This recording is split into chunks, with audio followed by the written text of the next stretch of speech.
हर्षित landmark, सपनों का घर जैसा आप चाहते हैं हम बनाते हैं। 1, 2 एवं 3 BHK ready position flats. Call 9827321321। डेरा सच्चा सौदा के प्रमुख राम रहीम समेत 5 अन्य दोषियों को रंजीत सिंह हत्याकांड में पंचकुला सीबीआई की विशेष अदालत ने सजा सुना दी है। सीबीआई के जज सुशील गर्ग ने राम रहीम समेत 5 दोषियों को उम्र कैद की सजा सुनाई। राम रहीम पर 31 लाख का जुर्माना भी लगाया गया है। पदाधिकारियों की बैठक को संबोधित करते हुए नड्डा ने विपक्ष पर निशाना साधते हुए कहा कि कोरोना के काल में विरोधी दलों के नेता हाइबरनेशन में थे। इन्होंने डर और भय फैलाने का काम किया, जबकि संकट काल में भाजपा के नेता और कार्यकर्ता लोगों की मदद करने का काम कर रहे थे। 5 राज्यों में विधानसभा चुनाव से पहले आज दिल्ली में बीजेपी मुख्यालय में राष्ट्रीय पदाधिकारियों की बैठक हुई। इस दौरान पदाधिकारियों को संबोधित करते हुए पार्टी के राष्ट्रीय अध्यक्ष जेपी नड्डा ने कहा कि विपक्ष हर मोर्चे पर सरकार के रचनात्मक और विकास के कार्यों में रोड़े अटकाने का काम कर रहा है। नड्डा ने पार्टी नेताओं से इस बात को जनता तक ले जाने का आह्वान भी किया। बैठक के बाद बीजेपी के राष्ट्रीय उपाध्यक्ष रमन सिंह ने बताया कि भारत जल्द ही 100 करोड़ वैक्सीनेशन के लक्ष्य को छूने वाला है। इसे लेकर पार्टी अध्यक्ष ने प्रधानमंत्री नरेंद्र मोदी का धन्यवाद किया। वहीं प्रधानमंत्री गरीब कल्याण योजना के तहत गरीबों को राशन देने के लिए भी प्रधानमंत्री का धन्यवाद किया गया। आज श्रीनगर में केंद्रीय मंत्री पीयूष गोयल ने जानकारी देते हुए बताया कि दुबई की सरकार ने जम्मू कश्मीर के साथ MOU किया है। मंत्री गोयल ने कहा कि पूरे विश्व को एक बहुत बड़ा संकेत दिया कि जैसे भारत तेज गति से एक विश्व शक्ति बन रहा है, उसमें जम्मू कश्मीर की भी बहुत अहम भूमिका होगी। ये एक पड़ाव है जिसके बाद बड़े रूप में विश्व भर से लोग जम्मू कश्मीर में निवेश करने आएंगे। कृषि कानून और लखीमपुर हिंसा के खिलाफ आंदोलनकारी किसानों ने रेलवे स्टेशन पर कई ट्रेनों को रोका। इस वजह से रेल यातायात प्रभावित हुआ। वहीं कुछ रेल सेवाएं आंशिक रूप से रद्द कर दी गई और कुछ ट्रेनों का रूट बदल दिया गया। गुजरात के सूरत के कडोडोरा में आज सुबह एक पैकेजिंग कंपनी में भीषण आग लग गई। इस घटना में 2 मजदूरों की मौत हुई है और कई लोग घायल बताए जा रहे हैं, जबकि हाइड्रोलिक लिफ्ट द्वारा 125 से ज्यादा मजदूरों को बचा लिया गया। जानकारी के अनुसार हादसा उस वक्त हुआ जब मजदूर 5वीं मंजिल पर काम कर रहे थे। केरल में लगातार भारी बारिश की वजह से हालात बिगड़ते जा रहे हैं। राज्य में बाढ़ और लैंडस्लाइड की घटनाओं में मरने वालों की संख्या बढ़कर 31 हो गई है। इधर केरल में बाढ़ प्रभावित जिलों में ऑरेंज अलर्ट जारी है। राहत और बचाव कार्य सुचारू रूप से चल रहा है। बता दें कि आधी रात से ही रुक रुक कर कई इलाकों में यहां बारिश हो रही है। वहीं पंबा नदी पर बने कक्की डैम के 2 दरवाजों को खोल दिया गया है। केरल में भारी बारिश की वजह से हाहाकार मचा हुआ है। राज्य के कोट्टायम के मुंडकायम में एक वीडियो सामने आया है जिसमें नदी के तेज बहाव में एक घर बहता नजर आ रहा है। बता दें कि राज्य में हो रही लगातार बारिश की वजह से नदी नाले यहां उफान पर हैं। प्रधानमंत्री नरेंद्र मोदी ने केरल के मुख्यमंत्री पिनराई विजयन से फोन पर बात की और बारिश के कारण उत्पन्न स्थिति पर चर्चा की। पीएम मोदी ने ट्वीट किया है कि केरल के मुख्यमंत्री पिनराई विजयन से बातचीत की और केरल में भारी बारिश तथा भूस्खलन के मद्देनजर स्थिति पर विचार विमर्श किया। अधिकारी घायलों और प्रभावितों की सहायता के लिए काम कर रहे हैं। उत्तराखंड में देर रात से तेज बारिश हो रही है। मौसम विभाग ने राज्य के चमोली जिले के लिए बारिश का रेड अलर्ट जारी किया है। मौसम विभाग के मुताबिक चमोली में आज बादल छाए रहने के साथ ही तेज बारिश होगी। मध्य प्रदेश के उपचुनाव के लिए बीजेपी कांग्रेस ने जोर लगा दी है। दोनों ही दलों के बड़े नेता लगातार प्रचार कर मतदाताओं को रिझाने का प्रयास कर रहे हैं और इसी क्रम में आज सीएम शिवराज सिंह चौहान खंडवा लोकसभा सीट के लिए प्रचार करने वाले थे, लेकिन भारी बारिश के चलते दौरा स्थगित किया गया। सीएम के लौद और जावर में आज चुनावी सभा करने वाले थे। पूर्व मंत्री सज्जन सिंह वर्मा ने गृह मंत्री नरोत्तम मिश्रा से मुलाकात की। इस दौरान सज्जन सिंह ने नरोत्तम मिश्रा की तारीफ करते हुए कहा कि गृह मंत्री का पद सरकार में नंबर 2 पर होता है। हालांकि दोनों नेताओं ने इस मुलाकात को सौजन्य भेंट करार दिया है।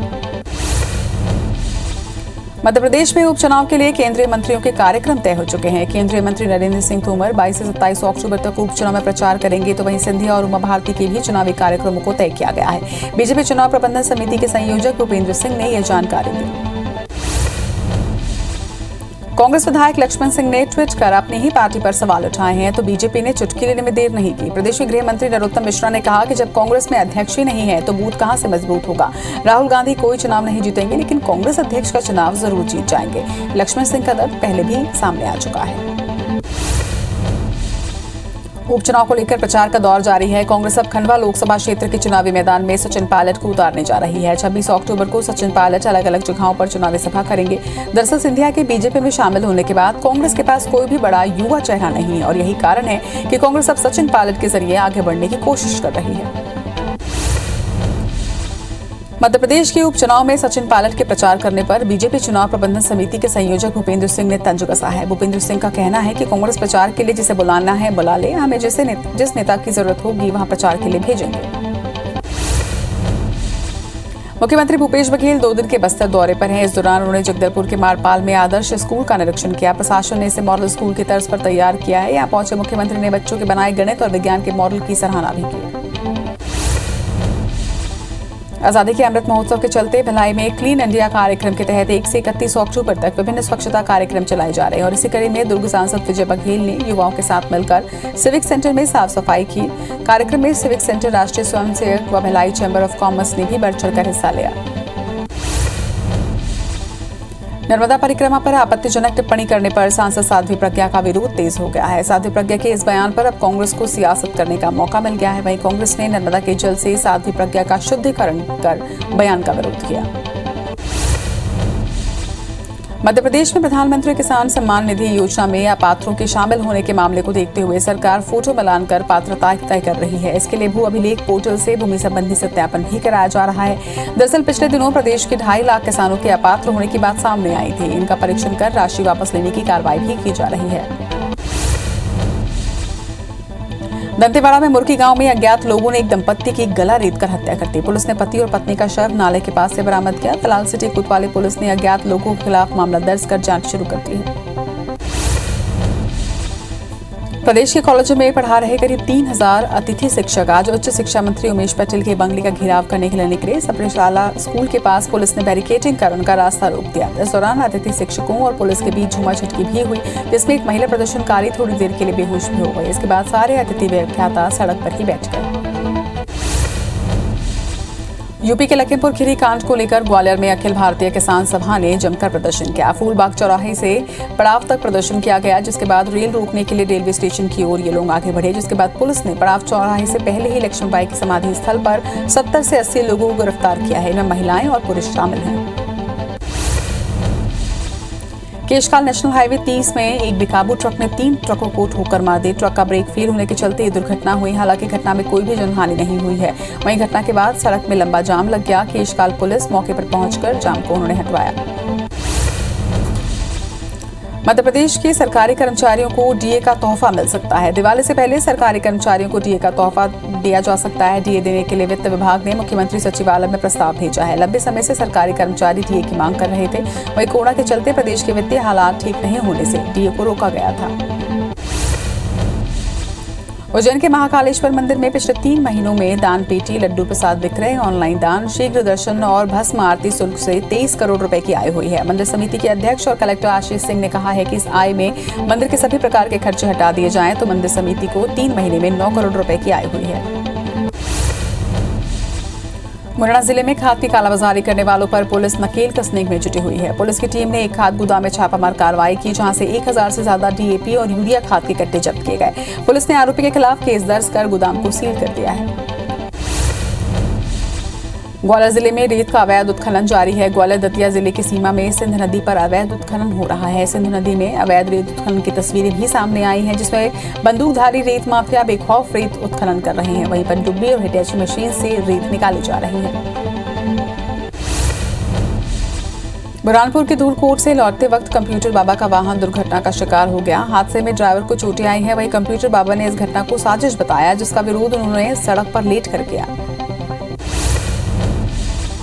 सिंगरौली के बैरन थाना क्षेत्र में दर्दनाक सड़क हादसा हो गया। सड़क हादसे में भाई बहन की मौके पर ही मौत हो गई, तो वहीं 2 बच्चे गंभीर रूप से घायल हुए हैं, जिन्हें इलाज के लिए अस्पताल में भर्ती करवाया गया। बताया जा रहा है कि 2 बाइक की टक्कर के बाद बाइक सवार सड़क पर गिर गए, जिसे पीछे से आ रही तेज रफ्तार ट्रक ने रौंद दिया। घटना के बाद गुस्साई भीड़ ने चक्का जाम किया। रायपुर रेलवे स्टेशन में ट्रेन के नीचे आने से एक युवक की मौत हो गई। मामले में जीआरपी ने आत्महत्या की आशंका जताते हुए आगे की जांच शुरू कर दी है। बता दें कि 108 एम्बुलेंस को युवक के पहले घायल होने की सूचना मिली थी। बाद में मौत की पुष्टि होने पर एम्बुलेंस के कर्मचारियों ने युवक को ले जाने से मना कर दिया। भोपाल के बुधनी थाना इलाके के हाईवे पर एक युवती की लाश मिली। बता दें कि 16 अक्टूबर को कोलार थाने में मृतका की गुमशुदगी की रिपोर्ट दर्ज करवाई गई थी। मृतका कोलार थाना क्षेत्र की रहने वाली है। फिलहाल बुधनी और कोलार थाना पुलिस मामले की जांच में जुटी हुई है। दतिया जिले में कुछ बदमाशों ने एक युवती का अपहरण कर गैंगरेप की घटना को अंजाम दिया। घटना के बाद ट्रक चालक युवती को पटवारी फार्म हाउस के बाहर छोड़कर फरार हो गए। पीड़िता को जिला अस्पताल में भर्ती करवाया गया है, जहां पर उसका इलाज जारी है। बता दें कि पीड़िता उत्तर प्रदेश के झांसी की रहने वाली है। नारायणपुर में एक जवान ने जिले के एसपी पर गंभीर आरोप लगाए हैं। जवान ने एसपी यू उदय किरण पर मारपीट करने का आरोप लगाया। जवान के शरीर पर चोट के निशान भी दिखाई दे रहे हैं। वहीं पीड़ित जवानों को इलाज के लिए अस्पताल में भर्ती करवाया गया है। मनी लॉन्ड्रिंग केस में शिवसेना सांसद भावना गवली की मुश्किलें बढ़ती जा रही हैं। भावना गवली को प्रवर्तन निदेशालय की तरफ से नोटिस भेजा गया। वहीं गवली को ईडी की तरफ से 20 अक्टूबर को केंद्रीय एजेंसी के सामने पेश होने के लिए कहा गया है। गौरतलब है कि भावना गवली यवतमाल से शिवसेना की सांसद हैं।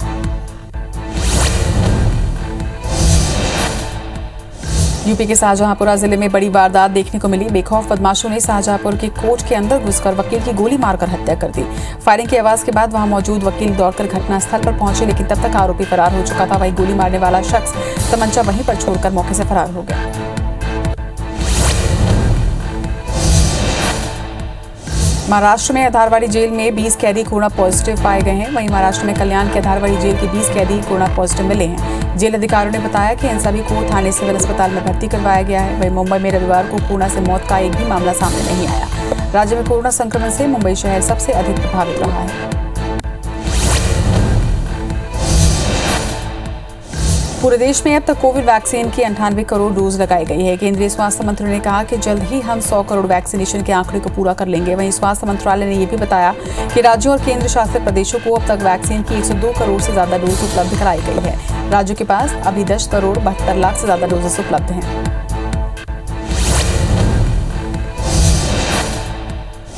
उत्तराखंड में 18 साल से ज्यादा उम्र के सभी लोगों को कोरोना वैक्सीन की पहली डोज लग चुकी है। मुख्यमंत्री पुष्कर सिंह धामी ने दावा करते हुए कहा कि राज्य ने लक्ष्य से 3 महीने पहले अपनी पूरी पात्र आबादी को कोविड-19 रोधी टीके की पहली खुराक दे दी है। वहीं प्रधानमंत्री नरेंद्र मोदी ने ट्वीट करके राज्य के लोगों को बधाई दी।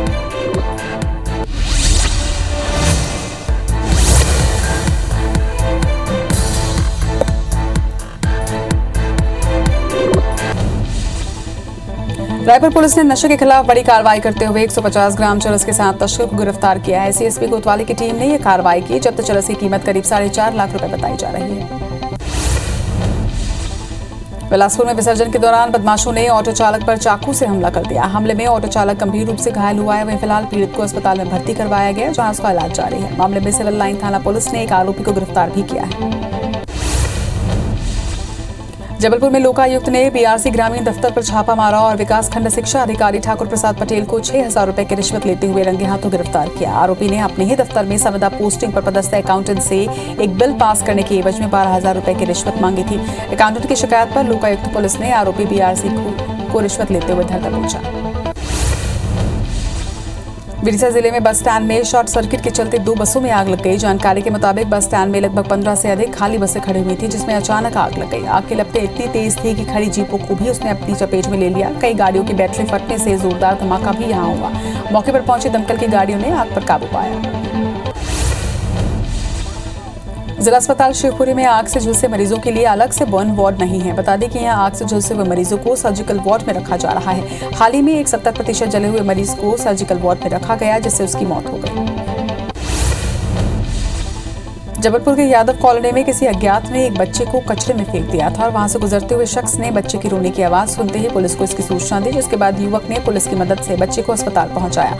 इधर पुलिस अज्ञात आरोपी के खिलाफ मामला दर्ज कर कार्रवाई कर रही है।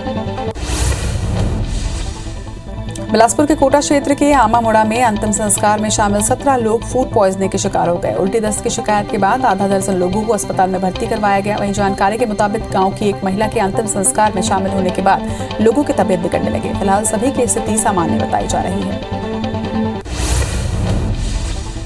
राजधानी भोपाल में जिला प्रशासन ने धारा 144 लागू कर दी है। दरअसल त्योहारी सीजन के चलते कुछ दिनों के लिए छूट दी गई थी, लेकिन सीजन खत्म होते ही धार्मिक, सांस्कृतिक, मनोरंजन, खेल, राजनीतिक, सामाजिक आयोजनों पर रोक लगा दी गई है। बता दें कि राजधानी में रात 11 बजे से सुबह 6 बजे तक नाइट कर्फ्यू रहेगा।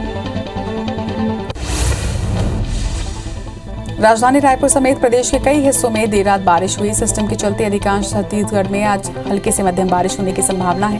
वहीं मौसम विभाग ने आज प्रदेश के कुछ हिस्सों में बारिश का अलर्ट जारी किया है। रायपुर में सुबह से रुक रुक कर बारिश हुई। मानसून की विदाई के बाद भी मध्य प्रदेश में बारिश हो रही है। कल शाम से ही प्रदेश के कई जिलों में बारिश हुई। वहीं मौसम विभाग ने प्रदेश के 11 जिलों में भारी बारिश का अलर्ट भी जारी किया है। उमरिया, मंडला, डिंडोरी, बालाघाट, सिवनी और शिवपुर में भारी बारिश के आसार है, तो वहीं शिवपुरी, बैतूल और गुना के साथ ही राजगढ़ में भी बारिश की संभावना जताई गई है। राजधानी भोपाल में खराब मौसम के कारण एयर इंडिया की फ्लाइट डाइवर्ट करनी पड़ी। खराब मौसम के चलते एटीसी ने फ्लाइट लैंड करने की अनुमति नहीं दी, जिसके बाद एयर इंडिया की दिल्ली और मुंबई फ्लाइट को इंदौर डाइवर्ट किया गया। ग्वालियर, चंबल, अंचल में रविवार देर रात जोरदार बारिश हुई, जिससे धान की फसलें खराब हो गई। बारिश होने से जिले के आधे से ज्यादा गांव बारिश की चपेट में आ गए। वहीं बदलते मौसम को देखते हुए किसान परेशान हैं। उनका कहना है कि हर बार फसल पर प्रकृति की मार पड़ रही है, जिससे उन्हें काफी नुकसान हो रहा है।